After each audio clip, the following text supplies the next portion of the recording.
একজন পুরুষ কেন বা কখন ধর্ষক হয়ে ওঠে আপনি কি জানেন? তাহলে এই ভিডিওটি সম্পূর্ণ দেখুন। ধর্ষণের মূল কারণগুলো সাধারণত একটি জটিল মানসিকতা এবং সামাজিক কারণের মিশ্রণে তৈরি হয়। কিছু সাধারণ মানসিক ও সামাজিক কারণ যা একজন পুরুষকে ধর্ষণে প্ররোচিত করতে পারে তা হলো প্রথমত ক্ষমতার লালসা। ধর্ষণ অনেক সময় যৌনতার জন্য নয়, বরং ক্ষমতা, নিয়ন্ত্রণ এবং আধিপত্য স্থাপনের আকাঙ্ক্ষার প্রতিফলন। যারা ক্ষমতা প্রদর্শন করতে চায় তারা ধর্ষণকে একটি উপায় হিসাবে ব্যবহার করে। দ্বিতীয়ত, পিতৃতান্ত্রিক সমাজ ব্যবস্থা।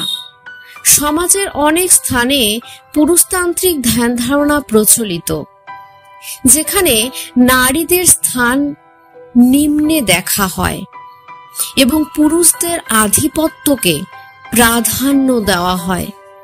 এই ধরনের মানসিকতা থেকে ধর্ষণকে স্বাভাবিক বা নিরীহ মনে করতে পারে। তৃতীয়ত, যৌন বিকৃতি ও বিকৃত চিন্তা ভাবনা। ধর্ষকরা প্রায়শই বিকৃত যৌন আকাঙ্ক্ষা নিয়ে বেড়ে ওঠে। তারা নারীদের প্রতি অমর্যাদাপূর্ণ দৃষ্টিভঙ্গি পোষণ করে এবং যৌনতাকে একটি ক্রিয়াশীল হাতিয়ার হিসেবে ব্যবহার করে।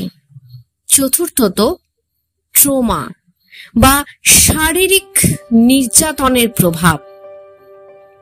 ছোটবেলায় যারা শারীরিক বা মানসিক নির্যাতনের শিকার হয়েছে তারা পরবর্তীকালে নিজেদের সেই অভিজ্ঞতা থেকে অপরাধমূলক কর্মকাণ্ডে জড়িয়ে পড়তে পারে। পঞ্চমত, অশিক্ষা এবং সামাজিক মূল্যবোধের অভাব। অনেক সময় সঠিক শিক্ষার অভাব, নারীদের অধিকার সম্পর্কে অজ্ঞতা এবং সমাজের বিকৃত মূল্যবোধ একজনকে অপরাধমূলক কাজের দিকে ঠেলে দেয়। ষষ্ঠত, মাদক ও মদ্যপান। মাদকাসক্তি বা অতিরিক্ত মদ্যপানের প্রভাবেও অনেকে মানসিক ভারসাম্য হারিয়ে অপরাধ করে বসে। ধর্ষণ শুধুমাত্র একটি মানসিক বা সামাজিক সমস্যা নয়, এটি একটি অপরাধ এবং গুরুতর নৈতিক অবক্ষয়ের প্রতিফলন।